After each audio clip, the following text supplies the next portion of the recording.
His two roommates had addiction issues to prescription meds. He had let us know that when he came home for Thanksgiving. And so he had told us they had been stealing from him. And so he would lock his door at night so they wouldn't come in and take his stuff. My sophomore year, so we've been dating now about a year, a lot of guys just started experimenting with prescription pills and Percocet and Oxycontin. And it just kind of got out of hand. They started realizing they liked it. He had finals, and he had completed his finals. And so I guess he was supposed to come home originally on Wednesday, but he called his dad and let him know that he was going to stay for a couple more days. He wanted to celebrate the birthday of one of his friends and the graduation for another of his friends. So there was going to be kind of a string of party, kind of things, and he wanted to stay for that, and he would see us on Saturday instead. And at that point in time, when they started experimenting with these drugs, one of the brothers from one of the friends got diagnosed with terminal cancer. So he had a straight prescription of Oxycontin and all these crazy drugs that were always around, and all of Matt's roommates were really into it, and Matt never was really that into it. He knew I hated it, and that was a huge stress in our relationship. He had been prescribed Xanax and Soma and oxycodone about 9 days before that.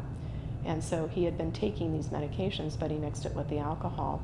But Matt didn't really fit into that. He didn't really understand why everyone was doing this, but all of a sudden his 4 roommates are addicted to this drug, and I feel like he kind of felt left out and needed to be peer pressure. Like that first time you have your first sip of alcohol, it's not because you want it, it's because your friends around you are trying it and you want to see what it's like.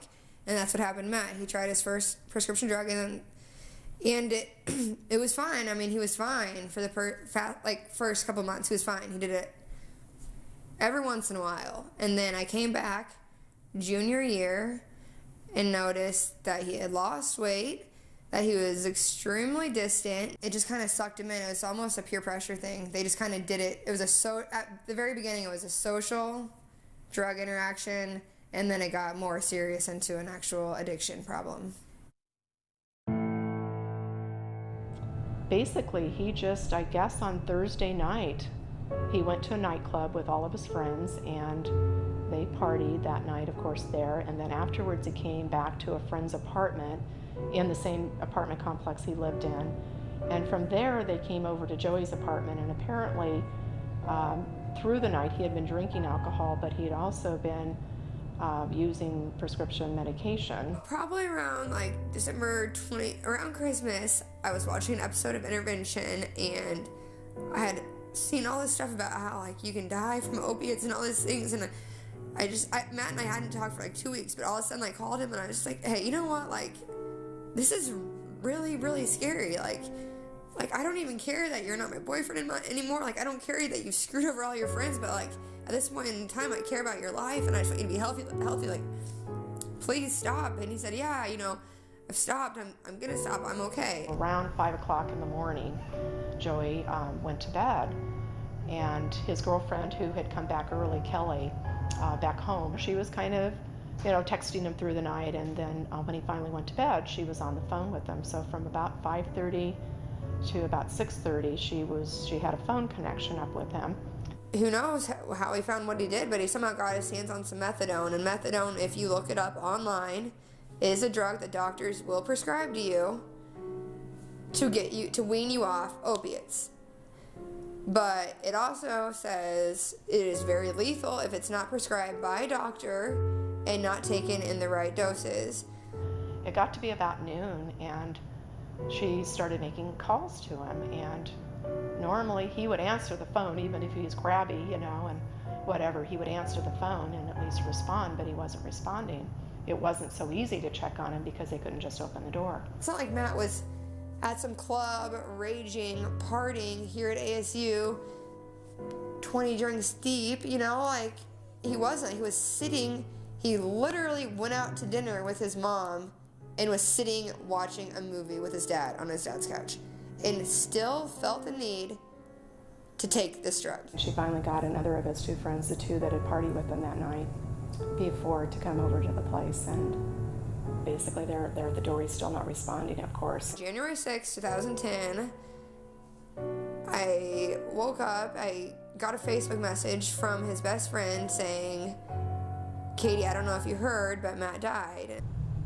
So they were, Kelly's basically just crash the door, whatever you have to do, just get in. So they did and found him. And at that point, he'd been gone for a while.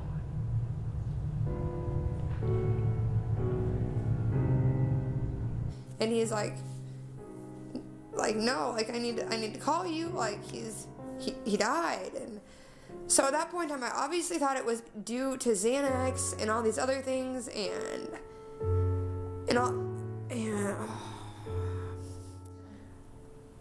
So we're sitting there thinking, oh my God, so how do we find out what's going on? So I suggested to my husband that he call the Tempe Police Department, and if something's happened, they'll know. So he did. He called, and he was on the phone for probably 40 minutes. We just sat there waiting for news.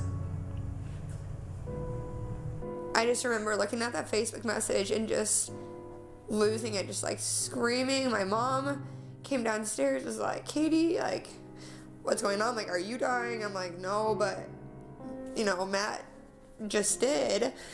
And for the next month of my life, it was the craziest whirlwind of everything I've had to deal with. So, so I was out front of the house, and I was just, kind of pacing, just trying to, control myself and get through it. And then I was out there with Joey's girlfriend and also my daughter-in-law. And so my husband came out finally and told us he was gone.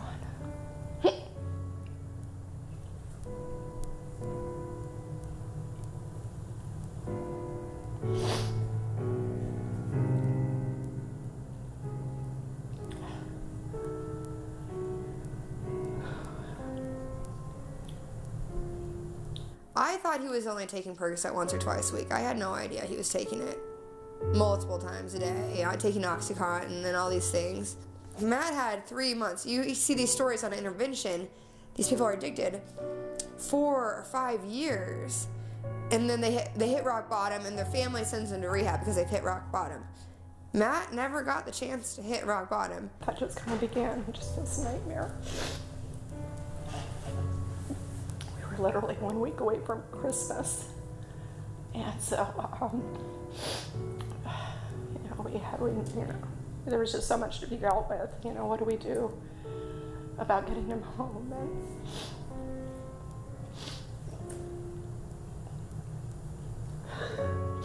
have to pick out a coffin. Just horrible things.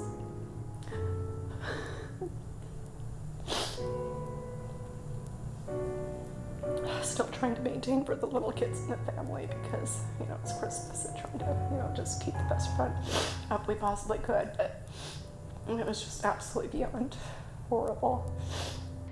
Partying and going out and drinking and all that stuff will never be the same because in the back of my mind, I'm always, you always have to worry like, oh my gosh. And you don't ever want to have, it's a terrible, terrible thing. And Matt had such an influence on so many people at ASU, and I just wonder if he knew that, if he would still be here. Like, it's just so sad.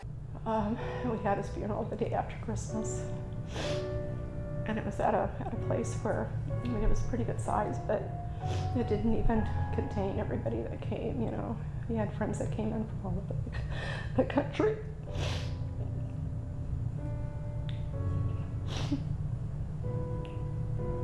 Family and everything. So anyway, we got through it, but it was difficult.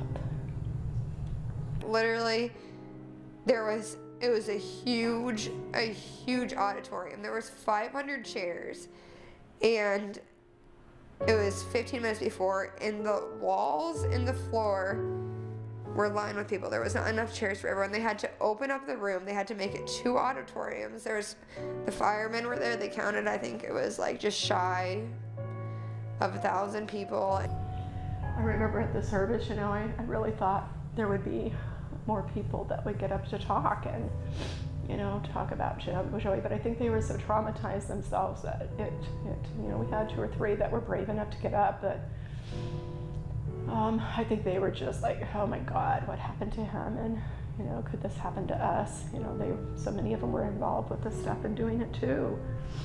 With Joey, you just didn't see it coming. You know, it was really just like completely out of nowhere. It hit everyone by surprise because realistically we didn't think he had a problem. We didn't think he had an issue. The things that should be important at that age were still important to Joey: family, school, friends. Any one of my brothers, if there would have been a real issue, someone would have said something, someone would have done something, but it just kind of caught us off guard. It's just like you never know who you touch, and you never know who you affect. This is what can happen, you know. Please be safe, you know. If you're doing this, stop, and, you know, let this be a lesson for you.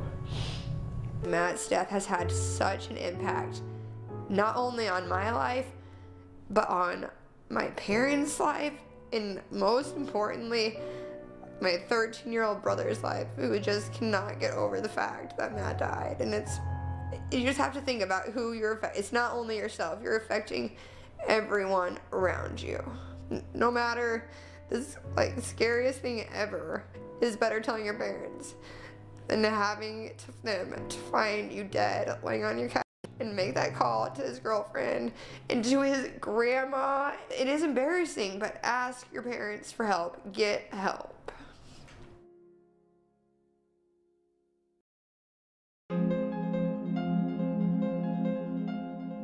I haven't like played daddy with anyone and tried to, you know, really like tell them, hey man, like you need to slow down or anything, because at this age, but it's just hard because people, you know, like consider themselves invincible. There are a lot of parents out there, a lot of students out there, a lot of school administrators and leaders of our communities that don't have any idea that prescription drug abuse is happening and how dangerous it can be. We actually named it the National Coalition Against Prescription Drug Abuse. I started the organization when I learned after the death of my son Joey that prescription drug abuse is not very well known in terms of the dangers associated with it.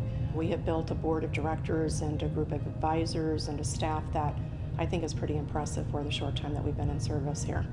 Looking back, if I would have done anything different as a role as a girlfriend, I would have researched more, been more aware. My advice would be, if you've got a problem, please go tell your parents. The vast majority of people have good parents, and nobody cares about you more than they do. I think people that are around the age of 18 to 22 are just scared their parents are going to go to the extreme, kick them out of school. I mean, sometimes that is what needs to happen. You need to move out of Arizona, you need to move out of whatever state you're in. But sometimes, you know, just having someone support you, understand. The goal is, just like anyone else has addiction to alcohol, smoking, or prescription drugs, once you suspect it, your goal is not to just to bring down the hammer. Your goal is to help them to get over their addiction. In the end, no high is worth the devastation that you leave.